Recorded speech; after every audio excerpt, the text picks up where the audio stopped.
평화를 살리는 거죠. 평화로운 삶을 살기 위해서 환경운동을 시작을 했는데 평화는 온데간데 없고 싸움만 있더라고요. 그래서 이거는 아닌 것 같다. 그래서 제가 강원도 평창 생태마을을 들어갔어요. 본당 신부 멀쩡하게 잘 하다가 교회가 명령한 것도 아니고 제 스스로 원해서 평창에 딱 들어갔는데 예산이라는 게 없잖아요. 예산. 교구청에서 돈을 지원해 주는 것도 아니고 온전히 저 혼자 벌어서 생태마을을 꾸미기 시작을 했어요. 꾸미기 시작을 했는데 지금이야 좀 정말로 넉넉하지만 그때는 단돈 1,000만 원도 벌벌 떨었어요. 단돈 1,000만 원도. 그러니까 직원들 월급은 줘야지. 거기 건물은 또 크니까 전기세 내야지. 그러니까 우리 농산물 팔아갖고 그걸 운영을 한다는 게 너무 힘들더라고요. 근데 이제 조금씩 손님들이 오기 시작하고 농산물을 팔기 시작을 하니까 돈이 조금씩 생기더라고요. 그래도 빚이 2억, 3억 계속 쌓이는 거예요. 빚이. 그런데 청국장을 만들어 팔기 시작했는데 많이 팔리는 거예요. 그러니까 빚도 잘하면은 갚아 나갈 것 같아. 빚도 갚아 나갈 것 같고 운영도 잘 할 수 있을 것 같아. 그런데 우리는 그 사업자 등록을 내잖아요. 사업자 등록을 내면은 세금을 내야 돼요. 세금을. 그런데 20년 전만 해도 카드라는 제도가 별로 없었어요. 25년 전만 해도 대개 현찰 장사였어요. 현찰 장사. 그러니까 현찰이 들어오니까 굳이 세무 신고를 안 해도 세금 안 내고 돈은 돈대로 벌 수 있고 빚도 갚을 수 있겠더라고요. 그런데 제가 가만히 생각을 해보니까 신분대 세금을 떼어먹어? 갈등이 생기기 시작했어요. 갈등이. 우리 정말 순진한, 지금은 이제 전무이사가로 승진이 됐는데 정말로 정직한 사람인데 돈이 항상 모자라는 거 아니까 이거 우리 세무신고 눈동자 살짝 흔들리더라고요. 전무이사도. 나는 많이 흔들렸고 나는 이제 CEO니까. 그런데 생각을 해보니까 내가 그 세금 얼마 떼어먹어갖고 무슨 영화를 누린다고 세금을 떼어먹어. 우리 현찰로 들어오는 것도 다 신고하자. 그래서 처음부터 우리는 현금으로 들어오는 것도 우리는 세무 신고를 해요. 지금까지. 그런데 지금 이렇게 생각을 해보니까 만약에 내가 우리 그때는 이제 사무장이었는데 전무이사한테 우리 현찰로 들어오는 거는 신고하지 말자.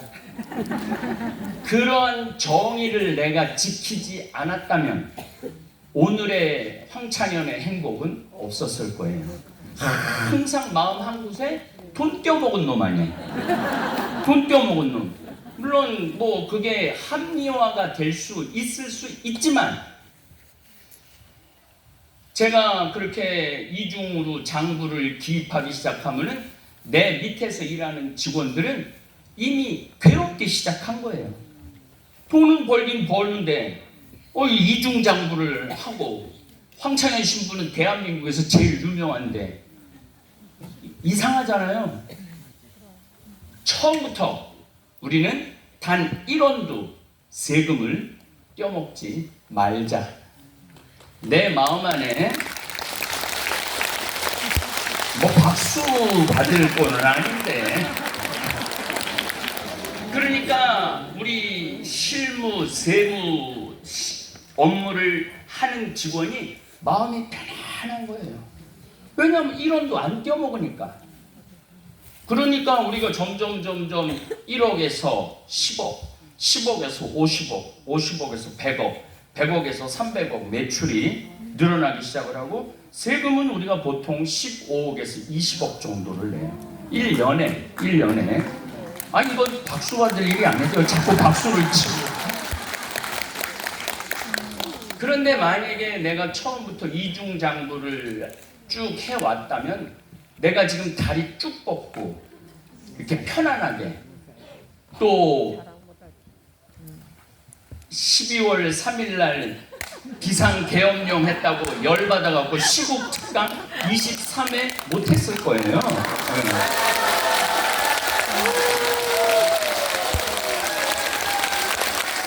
그러면서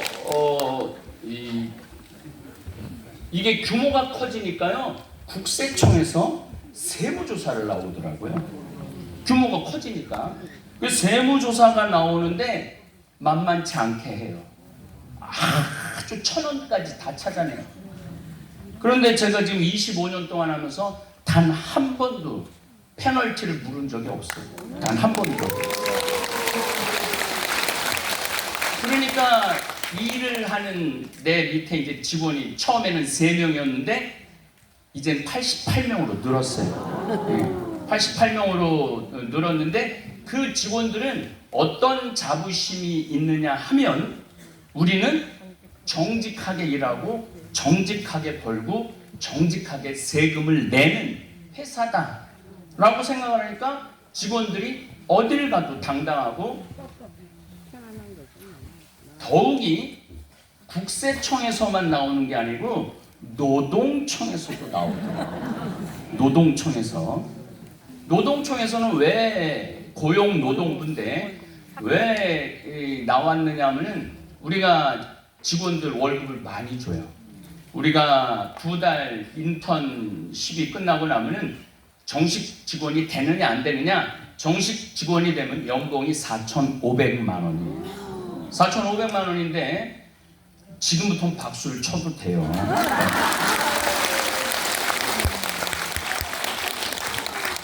우리들은 학벌을 따지지 않아요. 중학교 나온 애도, 고등학교 나온 애도, 대학교 나온 애도, 유학 갔다 온 애도, 학위가 있는 애들도 무조건 똑같이 적용을 해요. 4,500만 원. 그러니까 누구든 오면은 4,500만 원으로 시작을 해요. 그리고 더 중요한 거는, 우리는 블라인드 채용이라고 학력을 안 봐요. 그래서 우리 88명의 직원이 있는데 어느 대학 나왔는지 전 몰라요. 전혀 몰라요. 전혀. 심지어는 내가 같이 일하고 있는 전무이사도 어느 대학을 나왔는지 몰라요. 한 번도 안 물어봤어요. 왜? 우리 서울대학을 나왔어. 그러면 서울대학 나온 직원은 서울대학의 점수를 매겨요. 저 지방대학을 나왔어. 그럼 저 지방대학 나온 점수를 먹여. 그래서 쟤는 저 지방대학 나오네, 쟤는 인류대 나오네. 벌써 순서가 정해지잖아요. 그런데 서울대학 나왔다고 훌륭한 인품을 가졌다고 누가 말해? 우리가 이렇게 평가할 수 있나요? 저 지방대학 나왔다고 아주 인격이 나쁘고 별 볼 일 없다라고 누가 평가할 수 있어요? 그렇지 않죠? 아니, 청국장 뛰는데 서울대학 나온 놈이 뛰면 청국장, 서울대학 나왔으니까 잘 떠야 되겠다. 저 지방대학 나온 애가 청국장 뛰면, 난 저 지방대학 나온 애가 뛰어갖고 나 시원찮게 떠야 되겠다.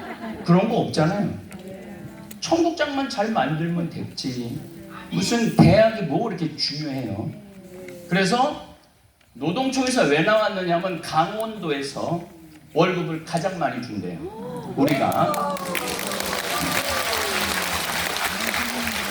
그런데 종교단체는 뭐가 있느냐면 월급을 많이 책정을 해요.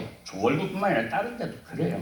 책정을 하고 신고는 그렇게 하지만은 중간에 30%는 너 기부해라. 종교단체. 몇몇 다 그런 건 아니고 몇몇 종교단체가 그런 것들을 시행을 합니다. 그래서 이게 분명히 천주교인데 천주교 원래 조금 주잖아요. 1,000원 이렇게. 그래서 노동청에서 나왔어요. 근데 노동청은 그 명함이 경찰권이 있어요. 그러니까 만약에 내가 직원들을 만약에 월급을 착취를 하면은 내가 이렇게 딸려갈 수가 있어요. 그러면 어떻게 하느냐면은 제가 CEO지만은 저는 안 만나요. 바로 직원을 불러요. 직원을 불러서 월급 명세서 노동청에 신고한 거 갖고 오고 통장을 갖고 오라고 해요. 그래서 직원이 통장을 갖고 가요. 그래서 이거 신고한 만큼 너 받냐? 우리 직원들이 신고한 만큼 다 받죠. 우린 안 떼어먹으니까. 그래서 노동청 다 하고 난 다음에 노동청에서 나온 직원들이 나를 부르더라고요. 신부님 너무너무 놀랐다는 거예요. 이 산골에 이 강원도 오늘 서울 나와보니까 눈알이 정신이 하나도 없어요. 서울 나와보니까 그 산골에서 이 젊은 애들 우리 직원들 평균 나이가 34살이에요. 34살. 그 청국장 띄운다 그러니까 할머니들 막 할아버지들 막 방송국에서 가끔 나와서 촬영할 때 너무 놀라는 거예요. 방송국에서 이 젊은 우리 애들이 다 잘생기고 다 키가 180 정도 돼요. 콩 날라야 되니까. 우리는 머리로 사는 애들이 아니라 몸으로 사는 애들이니까 콩 날라야 되니까. 이렇게 멀쩡한 애들이 이 산속에서 이 사는 걸 너무너무 놀라고 그 산속에서 이렇게 월급을 많이 받는 거를 더 놀라는 거예요. 만약에 제가 지금 정의를 얘기하는 거예요. 만약에 내가 아이들 종교단체고 신앙공동체고 월급을 200만 원, 180만 원, 뭐 150만 원, 300만 원 이렇게 준다 그러면은 그건 착취죠. 착취예요. 그래서 작년에는 보너스를 좀 많이 줬어요. 연말에 보너스를. 네. 보너스를 많이 줬는데 직원들이 전부 다 거의 다시 확인하러 왔어요. 잘못 준 거 아니냐고. 왜냐하면은 한 3년, 5년 근무한 직원들은 작년에 거의 월급까지 하고 1,000만 원 이상 다 타갔거든요. 네. 그러니까 잘못 받았는 줄 아는 거예요. 잘못 받아. 왜 제가 월급을 많이 주느냐 하면은 얘네들이 열심히 일해갖고 돈을 열심히 벌어놨으니까 줘야지. 그렇지 않아요? 네. 저는 그게 정의라고 생각을 해요. 그게 정의지 다른 게 정의가 아니라고 생각을 해요. 그런데 이건 절대 정치 얘기가 아니에요.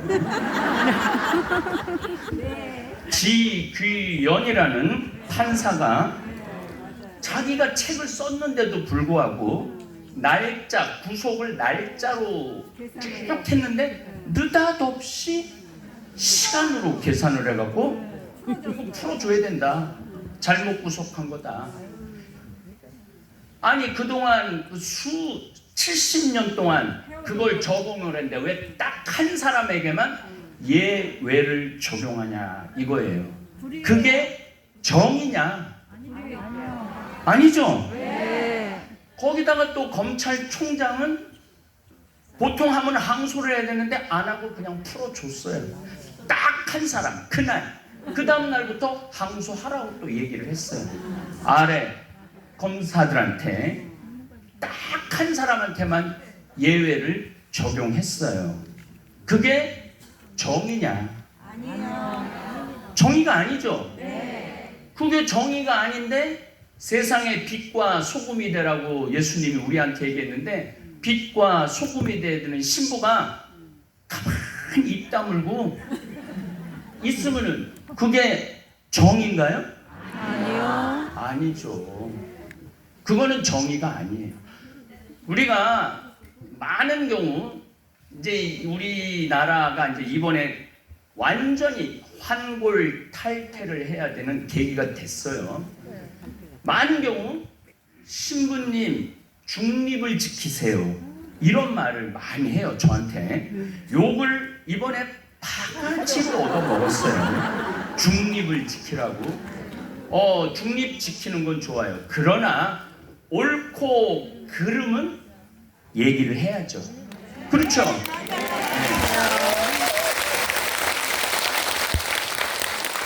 옳고 그름에 대한 이야기를 하지 않으면은 신부는 로망칼라를 할 자격이 없다라고 저는 생각을 해요. 네.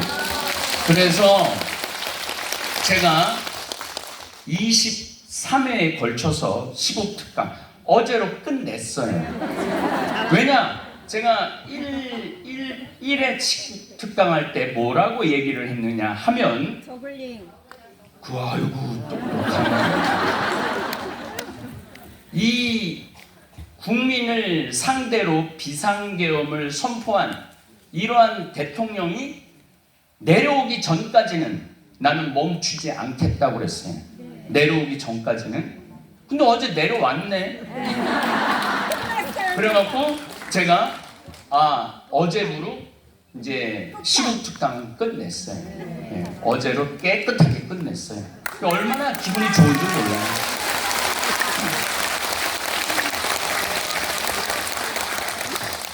그런데 막 자꾸 그 판결 나는 게 시간이 자꾸 미뤄졌잖아요. 뭐 8대 0이었다가 무슨 7대 1이었다가 막 5대 3이었다가 또 뭐 4.5대 2.55였다가 막 점점 불안한 거예요. 점점. 그런데 수거 대상에 우리 천주교 신부들이 수거 대상에 들어갔잖아요. 그 중에 대수천이라고 천주 뭐 대한 천주교를 수호하는 거기에서 저를 어떻게 지명하냐면은 김정은의 지령을 받는 북한 수령을 받아서 이거를 하는 저를 수괴라고 표현을 해요. 내가 대한민국에서 북한의 지령을 받는 수괴래요, 제가. 그럼 가만히 누워서 생각을 해보니까 8대 0일 때는 별로 걱정을 안 했는데 7대 1이었을 때 살짝 걱정이 되기 시작하는 거예요. 5대 3으로 내려갔을 때 무슨 걱정을 하느냐면 두 가지 걱정이 있었어요. 백령도 앞바다에 빠질까봐. 백령도 앞바다에 빠질까봐 그것도. 아니면 남태령 거기 수방사 거기에 지하에 가든가. 그거 하나 걱정.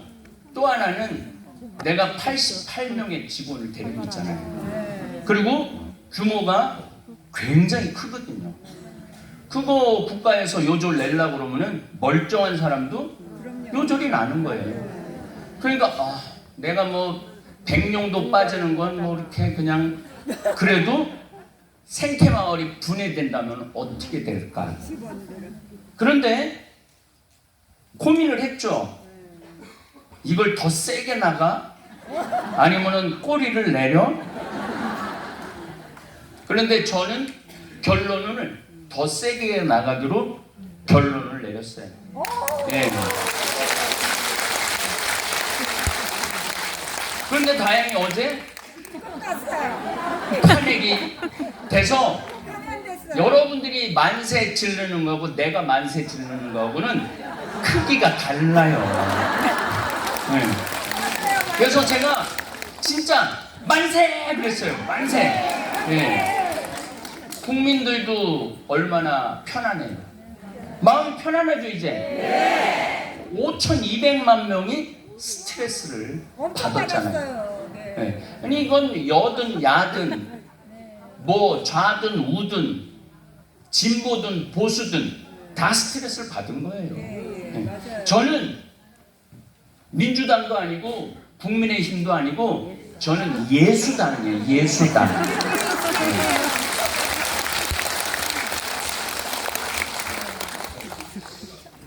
그래서 제가 오늘 우리 최기식 신부님이 강의를 좀 부탁한다고 이렇게 했을 때 주제를 뭘로 할까 하다가 정의와 보통 평화라고 그러잖아요.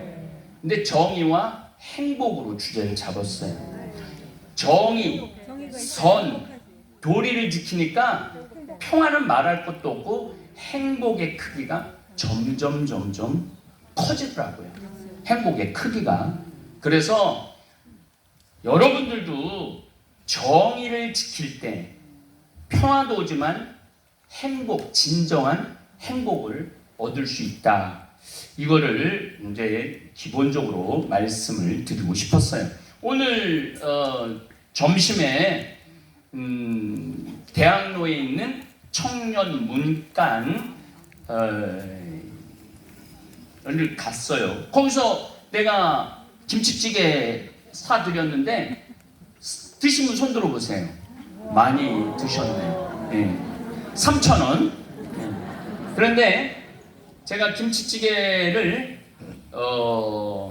가격 몇 그릇을 계산하고 나왔느냐면은 700그릇을 계산하고 나왔어요. 700그릇을. 여기 있는 분들 다 가서 드셔도 될 뻔했죠. 근데 제가 왜 청년 문간에 이렇게 관심을 갖고 이렇게 사랑을 쏟느냐 하면은 우리 이 문수 가브리엘 신부님이 2018년에 우연하게 어떤 젊은이가 몸이 안 좋은데 그 독서실 같은 데서 굶어서 죽었다는 거예요. 그래서 수녀님, 어떤 수녀님, 처음 보는 수녀님이 우리 신부님한테 그 굶는 청년들이 그렇게 많다는데 굶는 청년들 밥 한 끼는 대접해 주면 좋지 않겠느냐? 그래갖고 이 신부님이 처음 보는 수녀님인데 그래서 수도원에 가서 얘기했대요. 그랬더니 그 수사 형제들이 그랬대. 그럼 네가 해보라고. 그래갖고 얼떨결에 자기가 하게 됐다고 그러더라고요. 하게 됐는데 이제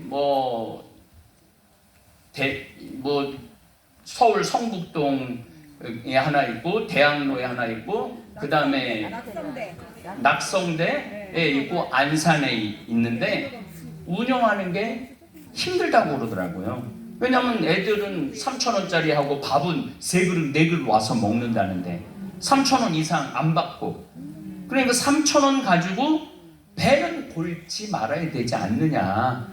배는 골지 말아야 되지 않느냐. 그래서 이제 하신 지 이제 한 7년 정도 되신다고 그러더라고요. 7년 정도 되는데 거의 5천만 원 정도가 매달 모자란다는 거예요. 오늘 제가 가서 먹어보니까 팔면 팔수록 모자라겠더라고요. 팔면 팔수록.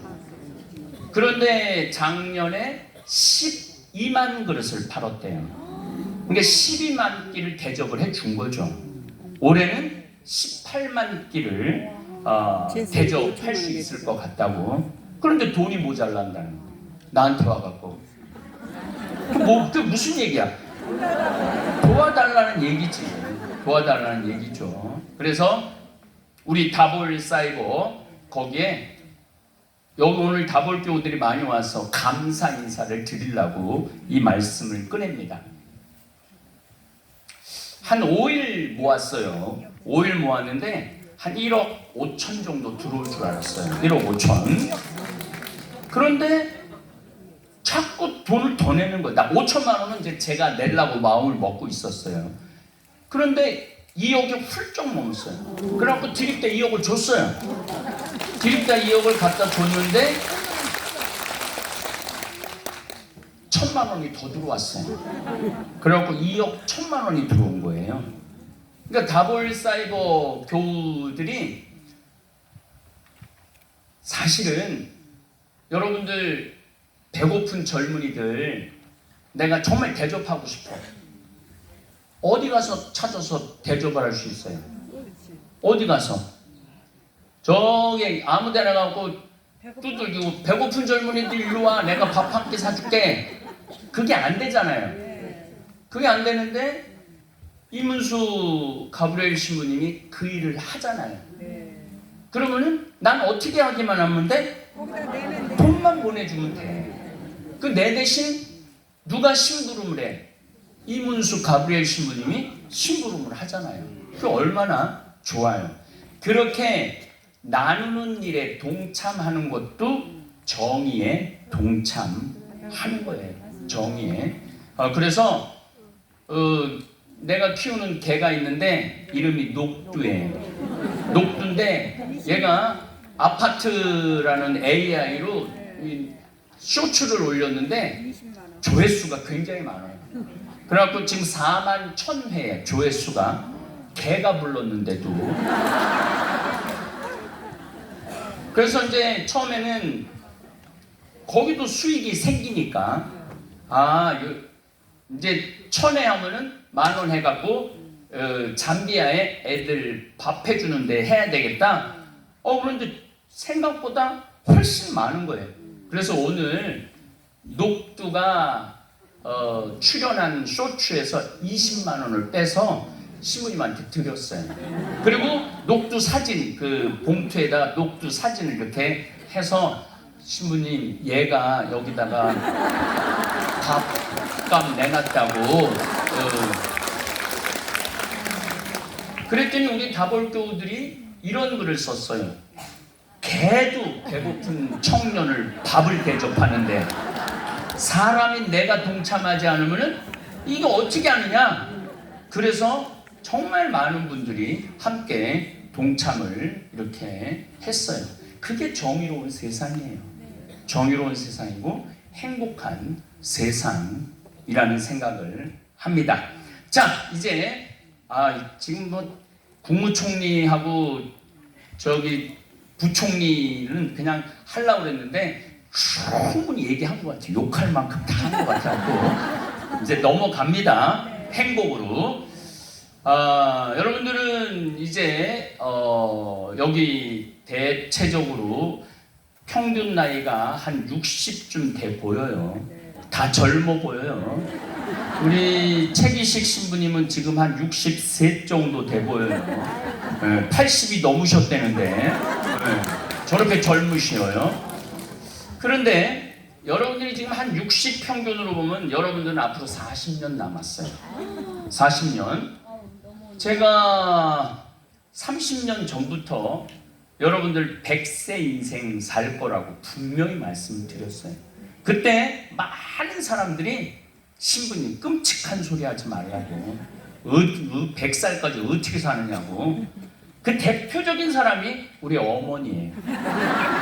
우리 어머니가 60에 수의를 맞춰놨어요. 60에 곧 죽을 거니까. 그러니까 굉장히 비싼 돈을 주고 수의를 맞춰놨어요. 수의를 맞춰놓은 지 지금 33년이 지났는데 아직도 갈 생각을 안 해요. 93살이신데 아직도 갈 생각을 안 해요. 그러니까 여기 지금 두 다리로 걸어오신 여러분들은 최소 90에서 100살까지는 살 거라는 거예요. 최소 90에서 100살. 그런데 지난 1000년의 발전 속도는 지난 100년의 발전 속도하고 똑같고, 지난 100년의 발전 속도는 지난 10년의 발전 속도하고 똑같고, 지난 10년의 발전 속도는 지난 1년의 발전 속도하고 똑같아요. 뒤집어서 말하면은 내가 지금 1년을 지금 산다 하더라도 1000년 전 사람 1000년 사는 만큼 사는 거예요. 1년을 살아도. 그러니까 여러분들은 어마어마하게 사는 거예요. 제가 1월 달에 미국 갔다 왔어요. 미국 갔다 왔는데 비행기 타면 10시간 반이면 미국 가요. 1000년 전에 내가 미국 가려고 그러면 몇 년 걸렸을 것 같아요. 하다가 죽었어요. 배 준비하고 뭐 선원 준비하고 뭐 먹을 거 준비하고 뭐 이러면은 준비하는데 마젤란 기준입니다. 준비하는데 3년 걸린다고 그래요. 마젤란이 지구를 한 바퀴 도는데 배를 몇 척을 끌고 가느냐면 5척을 끌고 가요. 왜 5척을 끌고 가야 되느냐면 배에다가 뭐를 실어야 될 것 같아? 양, 닭, 말 다 실어가야 돼요. 양은 왜 실어가요? 우유 먹어야 될 거 아니야. 젖 짜서. 닭은 왜 실어가요? 달걀. 그래서 마젤란이 지구를 한 바퀴 도는데 10년의 세월이 걸려요. 결국은 다 못 돌고 필리핀에서 죽어요. 필리핀에서 죽어요. 근데 저는 미국 갔다 오는데 한 달 동안 갔다 왔는데 가는데 10시간, 오는데 10시간 반, 11시간. 그러니까 마젤란의 10년, 20년을 한 달 만에 다 한 거예요. 그리고 요즘 제주도에 제가 순례자의 집을 지금 짓고 있어요. 순례자의 집을 짓고 있는데 우리 이제 나이 드신 분들 아주 사는 거 지겹고 재미없잖아. 뭐 그날이 그날이고 저날이 이날이고. 그래서 이렇게 오래 사는 우리 다볼교우들을 위해서 제주도에 한 달 살기를 위한 집을 져야 되겠다. 그래서 제주도를 이제 내일 모레 또 가요. 제주도를. 그런데 제주도 난주라는 소설을 읽어보면 제주도 한 번 가는데 보통 6개월 정도 걸려요. 근데 제주도 가는데 50분밖에 안 걸려요. 원주에서 비행장에서. 그러니까 제가 제주도를 보통 1년에 한 6번 정도 왔다 갔다 하거든요. 그럼 보통 한 또 10년의 세월을 사는 거예요. 그리고 다음 주에 미국에 또 가요. 순회 강연이 있어서. 그럼 또 한 15년, 20년. 이번에는 미국을 많이 돌아요. 많이 돌아가고 한 20년 세월을 500년 전 기준으로 본다면. 예. 그리고 이제 와서 중국에 또 최양업 신부님 차쿠 첫 사목지 거기 순례를 또 갔다 와요. 압록강도 갔다 오고. 그럼 또 한 5년, 10년 세월을 요 1년에 충분히 사는 거죠. 그 다음에 이제 6월 달에는 아프리카 잠비아 2달 갔다 옵니다. 애들 밥 먹이려고 학교 져주려고 2달을 갔다 오는데 500년 전에 내가 아프리카 가다가 죽었을지도 몰라요. 네. 근데 지금 아프리카를 내가 14번째 왔다 갔다 하고 있거든요. 14번째. 이것도 한 20, 30년을 사는 거예요. 또 10월 달에는 제가 올해 환갑, 죄송합니다. 80 앞에서 환갑이라고 얘기해갖고 환갑 기념으로 폴란드하고 독일하고 슬로베니아하고 아주 크로아티아라고 아름다운 나라를 갔다 와요. 그것도 500년 전에 했으면은 한 5년, 10년 세월 걸렸을 거예요. 그 다음에 이제 맨 마지막으로 연말에 또 순회 강연이 있어서 또 외국을 또 갔다 옵니다. 그러면은 저는 1년을 살지만은 거의 100년의 그런 스케줄을 사는 거예요. 근데 제 목표는 87살이에요. 우리 아버지가 87에 돌아가셨어요. 아버지만큼만 사는 게 내 목표예요. 그럼 1년을 100년 같이 살면 지금 27년을 더 살면은 나는 앞으로 몇 년을 더 사는 거냐면 2700년을 더 사는 거예요. 2700년을 더 사는 거예요. 2700년을. 그러니까 뭐 죽는 거 두려울 거 하나 없고 시간 아까울 것도 하나 없어. 1년을 100년 같이 살면 돼요. 하루를 귀중하게 살면 되고. 근데 여러분들은 어때요? 그날이 이날 같고 저날이 이날 같고. 그런데 자 이제 여러분들이 이제 죽는 거는 두려워하지 마세요. 앞으로 최소한 100년은 더 살 텐데 뭐 1년 더 살고 100년 더 살고 2년 더 살고 200년 더 살고 3년 살면 300년은 더 사는 건데 뭐 세월에 그거는 중요한 게 아니에요. 근데 문제는 이놈의 100년이 참 문제예요. 걸어도 100년, 누워도 100년이야. 걸어 다니는 사람도 100살을 살고 누워 있는 사람도 100살을 살아요. 누워 있으면 죽어야 되는데 안 죽어. 어떻게 해서든지 살려나. 어떻게 해서든지. 그래서 여러분들은 누워서 100년 살고 싶어요? 걸어서 100년 살고 싶어요? 걸어서 100년 살고 싶죠? 걸어서 100년 살고 싶은데 제가 오늘 비법을 하나 알려드릴게요. 그건 바로 한 다리 들기 운동이에요. 한 다리 들기. 자, 제가 관절염이 중학교 1학년 때 생겼어요. 그래서 굉장히 관절이 약해요. 그래서 40을 못 넘길 줄 알았어요. 정말로. 제가 15, 20살 때 신부가 될 수 있을까? 그 정도로 약했어요. 근데 40을 살았어요. 기적같이. 그래서 그때 내가 40대 때 내 동창 신부들이 야, 기적이 따로 없다. 네가 기적이다. 네. 그리고 40의 세월이 흐르고 또 20년의 세월이 또 흘렀어. 그래서 60이 됐어. 근데 나 저 이별 여행 가주겠다는 신부들이 지금 다 골골골골 누워 있어. 난 이렇게 전 세계로 강의를 다니는데, 그런데 관절이 약하니까 당연히 무릎도 약하고 발목도 약하죠. 자전거도 타보고 뭐 헬스장에서도 해보고 했는데 뭐 우연찮게 유튜브를 보는데 관절이 약한 사람한테 가장 좋은 건 한 다리 들기 운동이라는 거예요. 자, 보여드립니다. 왼 이렇게 해갖고 1분만 이렇게 서 있으면은 처음에는 힘든데 하다 보면은 엉덩이에 힘을 딱 주고 1분만 서 있고 반대로 1분만 서 있으면은, 이건 연구인데 10년이 지나고 난 다음에 암 발생률이 이 운동을 한 사람은 13배 줄어든대요. 암 발생률이. 그래서 지금 우리 지금 다볼교보다 한 다리 들기 운동 하는 분들 손 들어보세요. 여기 이렇게 많이 해요. 이분들은 오래 살 거예요. 네. 이거는 해보면 알아. 해보면은 몸이 시원해. 몸이 정말로 시원해. 네. 그리고 엉덩이도, 나는 엉덩이가 없는 줄 알았어요. 왜? 워낙 약하니까. 근데 지금 느껴져. 엉덩이 여기 뒤가. 엉덩이도 단단해지고. 나이를 먹으면 무릎이 약하기 때문에 센 운동을 못 하잖아요. 근데 이거는 하루에 3번 내지 5번만 하면 돼요. 그래서 저는 우리 직원들이 퇴근할 때, 나하고 이야기할 때 두 자리 줄기 신부님 보고할 게 있습니다. 정말 그렇게 해요. 네. 그래서 직원들하고 회의할 때 한 다리 들고 회의해요. 그리고 퇴근할 때도 한 다리 들고 퇴근 인사. 네.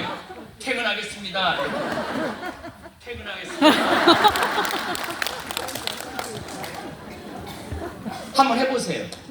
한번 해보시면은 아주 몸의 생기를 느낄 거예요. 그리고 사는 게 즐겁고 행복할 거예요. 지금 우리가 가장 심각한 게 뭐가 가장 심각하냐면은 누워도 100년, 걸어도 100년인데 누워서 가장 불행한 건 뭐냐면은 치매 걸리는 거예요. 지금 치매 걸린 사람들이 65세 넘어가 85만 명만 그러더니 지금 100만 명으로 늘었어요. 그러니까 8명, 9명 중에 1명은 치매 걸리는 거예요. 치매 걸려가지고 10년 누워있으면은 본인은 이미 미쳐있기 때문에 별 문제가 없어요. 미쳐있기 때문에. 누가 미쳐? 자식들이 미치는 거예요. 자식들끼리 원수 만들고. 그래서 여러분들은 치매 안 걸리려고 노력을 해야 돼요. 치매. 그런데 한 다리 들기를 하면은 치매에 안 걸려요. 한번 해보시면 알아요. 왜냐하면은 발바닥에 기운이 느껴져요. 발바닥에 기운이 느껴지고 내가 발끝으로도 쓰고 발 안쪽으로도 쓰고 이게 계속 느껴져요. 그러면은 뭐를 자극하느냐면 뇌를 자극을 한대요. 해보시면 알아요. 해보면 알아. 이거 돈 드는 것도 아니야. 돈 드는 것도 아니고 여러분도 오늘 여기 참 오신 거예요. 저도 이렇게 해보니까 뇌가 시원해지는 걸 느껴요. 그리고 허벅지의 근육이 단단해지는 걸 느껴요. 그 한 다리만 들여도 치매 안 걸린다는데 그러니까 넋을 놓고 살면은 절대 안 되는 거예요.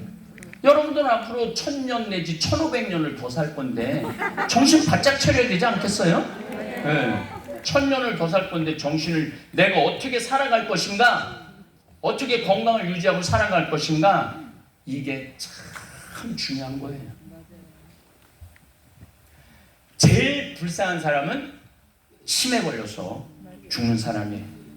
그 다음에 중풍에 걸린 사람들. 이 정말로 힘든. 제가 영월에 목욕탕을 거의 매일 가요. 매일 가는데 제가 3시쯤 가는데 거기에 할아버지 한 분이 중풍이 걸려갖고 매일 와요. 나하고 거의 똑같아. 저는 탕 안에서 묵주기도를, 요즘 묵주기도 엄청 열심히 했어요. 탄핵 빨리 하라고. 뭐 어디 가다가도 성우고 우리 직원들도 주목용 하자고 그러고 그냥 무조건. 근데 그분을 이렇게 보면은 얼마나 불편한 게 눈에 보여요. 온 탕을 돌아요. 탕 안에 들어가고 참 마음이 안 좋아요. 야, 이 늙어서 풍에 걸리면은 정말로 본인도 힘들고 주위 사람들도 힘들겠구나. 풍에, 중풍에 안 걸리려는 비법을 또 하나 알려드릴게요. 청국장 가루를 먹어요. 청국장 가루를 먹으면 청국장 가루를 먹으면은 혈관을 굉장히 아주 튼튼하게 하고 피 맑게, 피만 잘 돌면 돼. 근데 이 청국장 가루가 비싼 게 아니야. 1kg에 3만 원이야. 1kg에 3만 원인데 20년째 한 번도 가격을 올린 적이 없어요. 요즘 뭐 계속 올린다고 그러는데 가격을 안 올려도 우리 직원들 월급 충분히 주고 생태마을 꾸미고 어려운데 얼마든지 도와줄 수가 있더라고요. 아니 가격 안 올려도 잘 돌아가는데, 물론 물건이 너무너무 많이 팔려갖고 생산량, 주문량, 보통 하루에 1800개를 생산하는데 주문이 2000개에서 2300개가 들어와요. 그러니까 자꾸 밀리는 거지. 자꾸 밀리는데 어제 영월의 제2 공장, 청국장 공장을 준공을 했어요. 너무너무 좋은 일이죠. 그래서 여러분들 설사약 먹고 변비약 먹고 한 번 먹으면 그 약 안 쓰잖아요. 변비가 생기지도 않는데 변비약 계속 먹어? 설사가 멈췄는데도 설사약 계속 먹어? 안 그러잖아요. 청국장은 설사, 변비 다 잡지만 이건 매일매일 먹으면요 여러분들한테 너무너무 좋은 거예요. 이게 대한민국, 저는 성서에 제일 받아들이기 힘들었던 말씀이 하늘나라를, 복음을 전해라. 너희들이 가서 병자들을 고쳐줘라. 이게 제가 못 받아들였던 거예요. 내가 무슨 재주로 병자를 고쳐. 그리고 또 우리 오홍진 신부님 손에서 뭐 막 나와갖고 막 쓰러지고 그러는데 나는 그렇게 성령대회를 많이 다니고 안수를 많이 해도 쓰러진 사람이 하나도 없어요. 그리고 내가 느껴. 안수를 하면은 내 손에서 아무것도 안 나오는 게 느껴져. 뭐가 나와야지 눌러주지. 그런데 이 청국장 가루를 하면서 기적같이 뭐 93살, 4살 기저귀 차고 설사한 시어머니가, 우리 어머니가 청국장 가루 먹고 기저귀를 이제 더 이상 안 차고 걸어 다니고, 그 병자를 고치는 거잖아요. 그래서 이제는 받아들여요. 내가 이놈의 청국장을 열심히 만들어 갖고 정말로 대한민국 국민들, 병자들을 고쳐야 되겠다. 그래서 여러분들도 지혜로운 처녀들은 이 청국장 가루를 사 먹을 거야. 지혜로운 처녀. 이 어리석은 처녀들이 안 먹는 거지.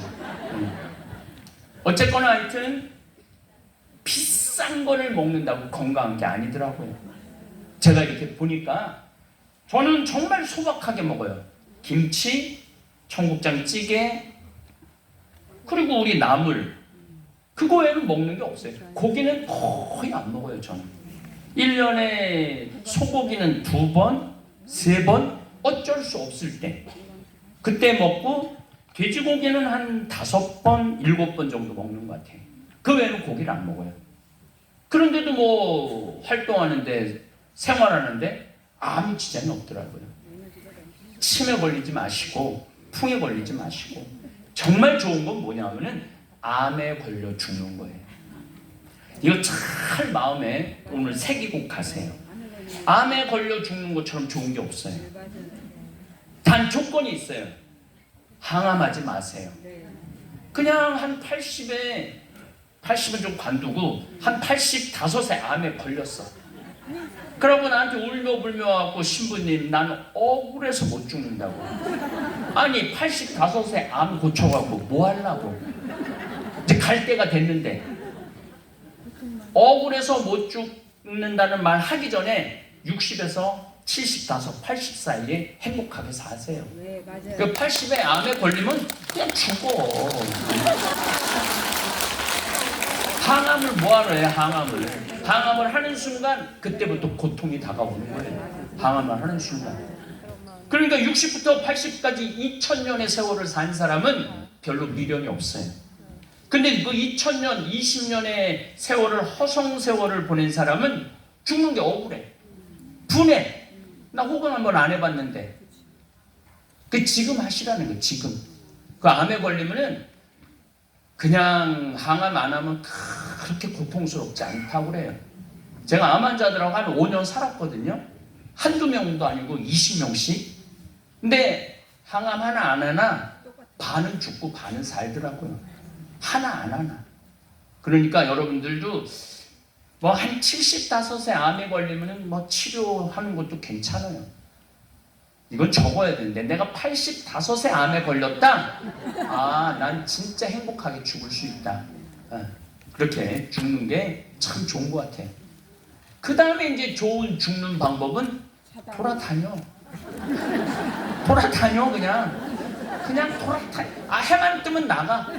해만 뜨면 나가고 오늘처럼 여러분들 이렇게 여기 좀 멀리서 온 분들도 많더라고 보니까 그냥 오는 거야. 계속 돌아다니다 정말 마지막에는 지쳐서 죽어. 그냥 지쳐서 죽으면 돼요. 그런데 미리 땡겨서 집안에 들어앉으면 안 돼요. 땡겨서 들어앉지 마시고 움직일 수 있을 때까지 움직이세요. 이번에 아프리카에 봉사 오는 사람 중에 몇 살짜리가 2명이 오느냐? 83살짜리가 들어와요. 우리나라에서는 안 오고 미국에서. 근데 한 사람은 지금 고전무용을 배우고 있어요. 83인데. 그 왜 배우냐? 그랬더니 그 잠비아에 있는 사람들한테 영성체후 때 우리나라의 아름다운 고전무용을 보여주고 싶다는 거예요. 그래서 지금 고전무용을 배우고 있더라고요. 선생님 찾아서. 그러니까 우리 패트리샤인데 패트리샤는 내가 보기에는 죽을 때 지쳐서 죽을 사람이야. 지쳐서. 네. 그래서 여러분들도 지금부터 이제 좀 지도를 그리세요. 그 다음에 나 95까지 살았어. 이제 더 이상 걸어도 못 다니고 그냥 도저히 그냥 이런 말을 해도 되는 건지 안 되는 건지 모르겠는데 그냥 95쯤 되면 그냥 굶어서 죽어. 밥을 뭐하러 먹어? 밥을. 굶어서 죽을 때 굉장히 도파민이 환상적으로 나온대요. 대개 병자성사를 다녀보면은 항암하고 약 먹는 사람들은 마지막에 너무너무 고통스럽게 죽어요. 그런데 그냥 나이가 다 돼서 곡기를 끊으면은 아주 편안하게 죽어요. 그래서 여러분들도 그런 로드맵을 갖고 있어야 돼요. 어느 정도 정의롭게 살고 평화를 유지하고 욕심 부리지 말고 정의롭게 살면 돼요. 그러면은 행복의 크기가 점점 커지기 시작을 합니다. 그럼 하루하루 사는 게 너무너무 즐거워요. 요 짧은 시간에 많은 얘기를 어떻게 해? 이 짧은 시간에. 그러나 다볼교우들은 이미 나한테 가스라이팅 당한 사람들이야. 이 사람들이. 그래서 건강이 뭔지, 행복이 뭔지, 정의롭게 사는 게 뭔지 너무 잘 하고 계셔서 저는 계속 열심히 여러분들 위해서 실시간도 하고, 이제는 환경 강의, 이제 시국 강의는 이제 안 할 거예요. 끝났으니까. 끝났는데 뭘 해? 싸울 사람이 지금 감옥에 가 있는데 뭐 어떻게 해? 예. 그리고 이제 환경 강의, 행복 강의, 건강 강의, 복음 강의로 이제 돌아갈 거예요. 자, 이제 4시에 미사를 봉헌하시는데, 오늘 다볼 교우들 번개팅을 하는데 지금 바깥에 비가 좀 오세요. 비가 오시는데 미사 끝나고 성모상, 요 뒤에 가면 성모상 있죠? 거기서 음식점을 찾아봤었어요.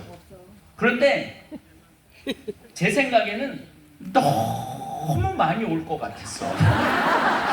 그래서 이 많은 사람들을 어디 식당으로 내려가서 밥을 사줄까? 그래서 오늘 700그릇을 거기 청년 문간에다가 쏘고 그냥 그걸로 퉁치기로 하는 걸로. 대신 이사 끝나고 제가 성모상에서 여러분들 기다릴 겁니다. 그래서 사진도 찍고 자기 닉네임도 얘기하고, 끌어안는 건 안 돼. 끌어안는 건 안 되고 손 만지는 것까지는 돼요. 한동안 젊었을 때는 하도 끌어안아갖고 집에 가보면 양복 여기가 분이 얼마나 묻어있는지 몰라요. 루즈, 분 뭐 이런 게. 그래서 제가 기다리고 우리 신부님 또 미사 정성껏 봉헌하실 거니까 미사 함께 참여하시고, 제학순 주교님 정말로 훌륭하신 주교님 정신 기리는 미사 봉헌하도록 하겠습니다. 감사합니다.